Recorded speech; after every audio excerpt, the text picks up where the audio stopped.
Andrew Jackson is remembered as an advocate for the common man, which, at the time of his presidency, referred only to white men who could vote. Although he did support this sect of the American population through the Indian Removal Acts, Jackson neglected the common men by supporting federal power and northern industry in the nullification crisis and the bank war. As illustrated in his interactions with John C. Calhoun, the Webster-Hayne debate, and the Force Bill, Jackson supported only federal power and northern industry throughout the nullification crisis. Andrew Jackson was a successful political and economic advocate for the common man, shown through his acts of removing Indians from their land and moving them to new territory with government assistance. Despite the actions bringing many violations against the Indians, they benefited the common man by the means that the Indians were inferior and needed to be removed for their own protection, as well as opening up vast amounts of land, approximately 100 million acres, for the expansion of fast-growing white settlements. Through these actions, Jackson cemented himself as a major advocate for the common man throughout the Jacksonian era for America. The 19th century view of Native American, held mostly by the white majority of the time, was that Native Americans were not only uncivilized savages, but that they were uncivilizable savages. With this thought also came the ideas that moving Indians further out west was for their own protection, as they were a safe distance from white settlements. This went for both the protection of the common man as well as the Indians. There was fear that the natives would create endless violence and conflict if they were to continue being in close proximity of white settlers. Treaties were also made with the hope to secure Indian tribes against intruders, as well as to guarantee them residence and their privileges, as demonstrated in Document 2. So, in 1830, the Removal Act was passed by Congress, thus giving money to finance federal negotiations with the relocation of tribes. Over 100 million acres was ceded from the Native American tribes to the federal government to aid the common man expansion into the southeastern areas of the U.S. Given in return to the Indians was only a mere $68 million and 32 million acres, which, in retrospect, was economically savvy for Jackson in aiding the common man, as they gained more than what they paid for. John C. Calhoun, as a native South Carolinian, viewed the tariff of 1828, as his largest supporters did, an abomination to the Southern economy. The tariff was an attempt to keep Americans buying manufactured products from the North, but, as Calhoun saw it, injured the Southern economy through raised prices. This drew a sharp line between Calhoun, the vice president, and Andrew Jackson. In Document 4, Robert Y. Hayne, one of Calhoun's supporters, states that South Carolina had the right to nullify, and if they didn't, the states are nothing but slaves to the federal government. This claim is similar to Thomas Jefferson's in the Kentucky and Virginia resolutions, but, same as the resolutions, South Carolina found no support from other states. After the Webster-Hayne debate, Calhoun publicly disagreed with Jackson over nullification at the Democratic Party banquet. With Calhoun at odds with him, Jackson found support in Martin Van Buren, who both supported his beliefs and exerted a heavy influence on the president. In 1832, Calhoun became a senator for South Carolina, losing his vice presidency to Van Buren, as well as any impact on Jackson's actions.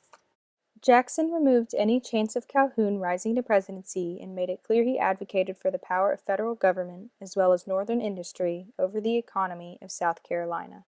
The Webster-Hayne debate of 1830 defined the contrasting views of the nullification crisis.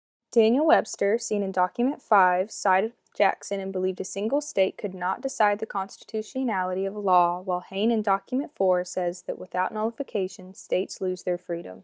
It put Calhoun and Jackson even further at odds and brought the issue of nullification to the forefront. Northerners flocked to Webster's side largely due to the fact that the tariff increased their revenues because South Carolinians were not purchasing foreign imports.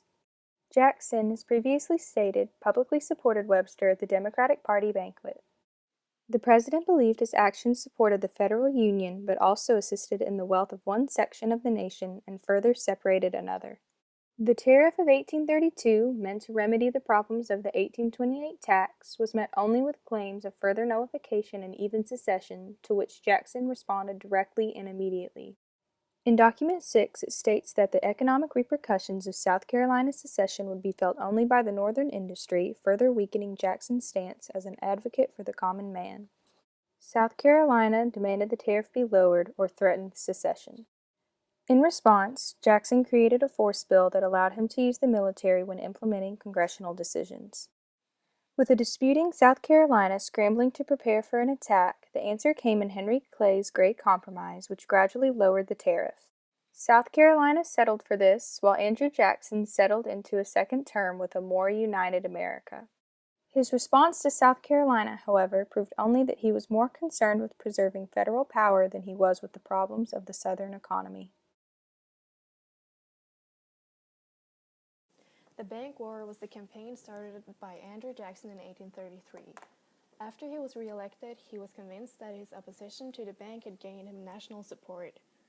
He was willing to use federal power against rebellion and removal of Indian tribes, but opposed the federal power concerning economic issues. Although the U.S. Bank kept the unorganized state banks from issuing banknotes and was stabilizing the nation's banking system, Andrew Jackson viewed the U.S. Bank's issue of notes with no base in silver and gold with speculation. He wanted to destroy it, and his handling of the Bank of the United States showed him to be a successful political advocate for the common man, even though he was unsuccessful in benefiting the common man economically.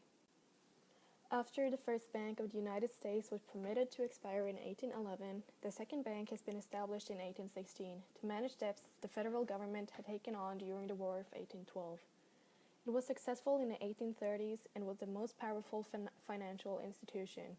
Jackson supported the hard money people, who believed that gold and silver were the only basis for money, and condemned the bank that issues banknotes, including the Bank of the United States. In 1832, Jackson vetoed a bill calling for an early renewal of the second bank's charter. His reasoning behind vetoing the bill, along with being unconstitutional, was that he thought it did not contain equal protection and equal benefits, and made a rich man richer by act of Congress.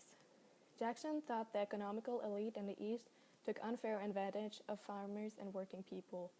When the charter actually expired in 1836, they could still renew it, so he tried to reduce the economic power the bank had. He instructed his treasury to remove assets from the Second Bank of the United States and transfer them to state banks, known as pet banks.